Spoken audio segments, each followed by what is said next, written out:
વિદ્યાર્થી મિત્રો, હા તો આજે આપણે ધોરણ 3 વિષય ગણિત સંખ્યા જ્ઞાન આ વિશે આજે આપણે જોઈશું.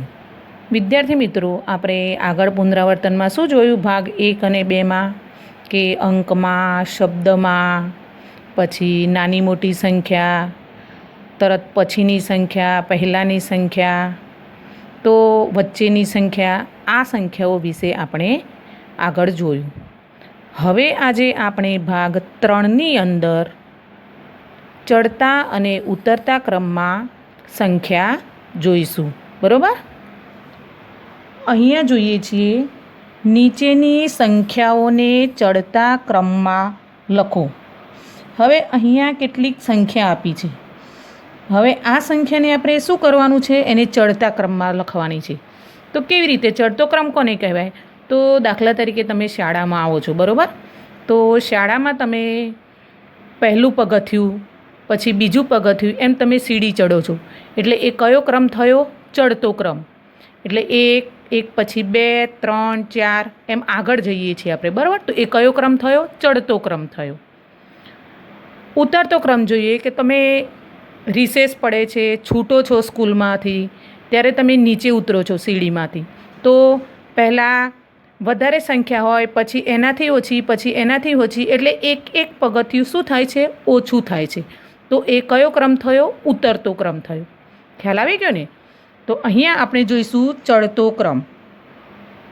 હવે આમાં શું જોવાનું છે? ચડતા ક્રમની અંદર શું આવે? સૌથી પહેલાં નાની સંખ્યા આવે. આપણે આગળ શીખી ગયા ને નાની અને મોટી સંખ્યા, બરાબર? તો અહીંયા આપણે જોઈએ છીએ કે સૌથી નાની સંખ્યા કઈ. હવે તમે જુઓ કે આપણને બધી જ સંખ્યા કઈ સંખ્યાની અંદર છે? 7નો છે, બરાબર ઘડિયો? હવે 7માંથી તમને કઈ ખબર પડે કે આ નાની છે કે મોટી સંખ્યા છે? તો આપણે આગળ જોયું હતું ને કે પહેલાં શું જોવાનું? દશકનો અંક જોવાનો. દશકનો અંક બધામાં સરખો હોય તો આપણે કયો અંક જોવાનો? એકમનો અંક. ખ્યાલ આવ્યો ને? તો અહીંયા આપણે જોઈશું દશકમાં, તો બધામાં કઈ સંખ્યા છે? 7 છે, બરાબર? હવે આપણે બીજો કયો આંકડો જોવાનો? એકમનો. તો અહીંયા તમે જુઓ, એકમમાં સૌથી નાની સંખ્યા કઈ આવે? તો પહેલાં કઈ આવે? 70 આવે. અહીંયા આપણે કેટલા લખીશું? 70, બરાબર? 70 પછી કઈ સંખ્યા આવશે? 71. ખ્યાલ આવ્યો? હા. પછી કઈ સંખ્યા આવશે? 73. એના પછી કઈ સંખ્યા આવશે? 73 પછી કઈ સંખ્યા આવશે? 77. 77 પછી કઈ સંખ્યા આવશે? 78. ખ્યાલ આવ્યો તમને? જુઓ, આ 7ના જ ઘડિયામાં 70, 71, 73, 77 અને 78. ખ્યાલ આવે ને? એકનાથી એક સંખ્યા કેવી છે? મોટી છે. એટલે આ કયો ક્રમ થયો? ચડતો ક્રમ થયો, બરાબર? એવી જ રીતે આપણે અહીંયા બીજી સંખ્યામાં જોઈએ છીએ. હવે અહીંયા શું છે? તમે જુઓ, બધી અલગ અલગ સંખ્યા છે. હવે આમાંથી આપણે શોધવાની છે કે સૌથી નાની સંખ્યા કઈ. તો આમાં સૌથી નાની કઈ સંખ્યા આવશે? આપણે કયો આંકડો જોવાનો? દશકનો અંક જોવાનો. ખ્યાલ આવ્યો ને? તો અહીંયા 6 છે, અહીંયા 6 છે, અહીંયા 4 છે, અહીં 7 છે, અહીંયા કેટલા છે? 5 છે. તો પહેલાં કઈ સંખ્યા આવશે? 48. ખ્યાલ આવ્યો? કઈ આવશે? 48. પછી કઈ સંખ્યા આવશે? પછી આ 5નો આંકડો છે, બરાબર? એટલે કઈ આવશે? 54. પછી એના પછી કઈ સંખ્યા આવશે? 54 પછી કઈ સંખ્યા આવશે? હવે જુઓ, અહીંયા બંને 6 છે. તો આપણે શું જોવાનું? એકમનો અંક જોવાનો. તો 9 કરતાં 4 કેટલા છે? નાના છે. એટલે પહેલાં કઈ સંખ્યા આવશે? 64 આવશે. પછી કઈ આવશે? 69. અને પછી કઈ આવશે? 79. ખ્યાલ આવી ગયો ને? હવે આપણે ત્રીજી સંખ્યા જોઈએ આ જ રીતે. તો પહેલાં કઈ સંખ્યા આવશે? 19, બરાબર? પછી કઈ સંખ્યા આવશે? 30 આવશે. જુઓ, અહીંયા 3 છે, અહીંયા 3 છે. હવે 8 છે, અહીંયા 0 છે, એટલે પહેલાં કઈ સંખ્યા આવશે? 30 આવશે. પછી કઈ સંખ્યા આવશે? 38. પછી કઈ સંખ્યા આવશે? 38 પછી કઈ સંખ્યા આવશે? 45. અને પછી કઈ સંખ્યા આવશે? 51. ખ્યાલ આવ્યો? હવે આપણે ચોથી સંખ્યા જોઈએ છીએ. તો સૌથી પહેલાં કઈ સંખ્યા આવશે? અહીંયા જોઈએ છે ને આપણે, તો સૌથી પહેલાં કઈ આવશે? 53. બરાબર. પછી કઈ આવશે? જુઓ, અહીંયા 6 છે, અહીંયા 6 છે, તો આપણે કયો આંકડો જોવાનો? એકમનો અંક જોવાનો. અહીંયા 8 છે, અહીંયા 2 છે, એટલે પહેલાં કઈ આવશે? 62 આવશે. પછી કઈ આવશે? 68. પછી કઈ સંખ્યા આવશે? 73. 73 આવશે. બરાબર. અને છેલ્લે કઈ આવશે? 94. ખ્યાલ આવ્યો? એટલે આમાં શું છે? ચડતા ક્રમની અંદર કોઈ પણ સંખ્યા સૌથી પહેલાં નાની સંખ્યા આવે અને સૌથી છેલ્લે મોટી સંખ્યા આવે. ખ્યાલ આવી ગયો ને? ચડતા ક્રમની કોઈ પણ સંખ્યા પૂછાય, આ રીતે તમારે જોવાનું. હવે આપણે કયો ક્રમ જોઈશું? ઉતરતો ક્રમ. બરાબર. હવે ઉતરતા ક્રમમાં શું કરીશું આપણે? એ જ રીતે આમાં શું છે? સૌથી પહેલાં મોટી સંખ્યા આવશે અને સૌથી છેલ્લે નાની સંખ્યા આવશે.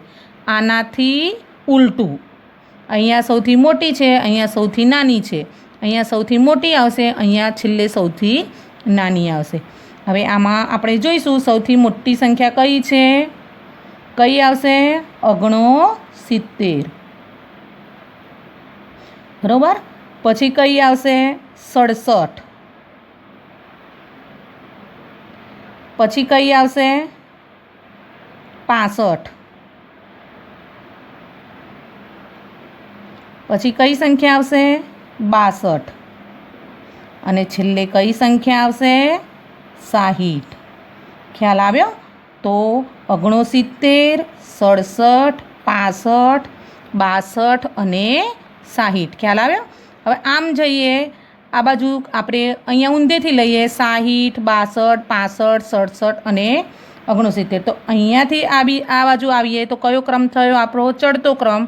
અને તમે આ બાજુ જાઓ તો કયો ક્રમ થયો? ઉતરતો ક્રમ. ખ્યાલ આવી ગયો ને? એટલે બંને ઓલ્ટરનેટિવ છે.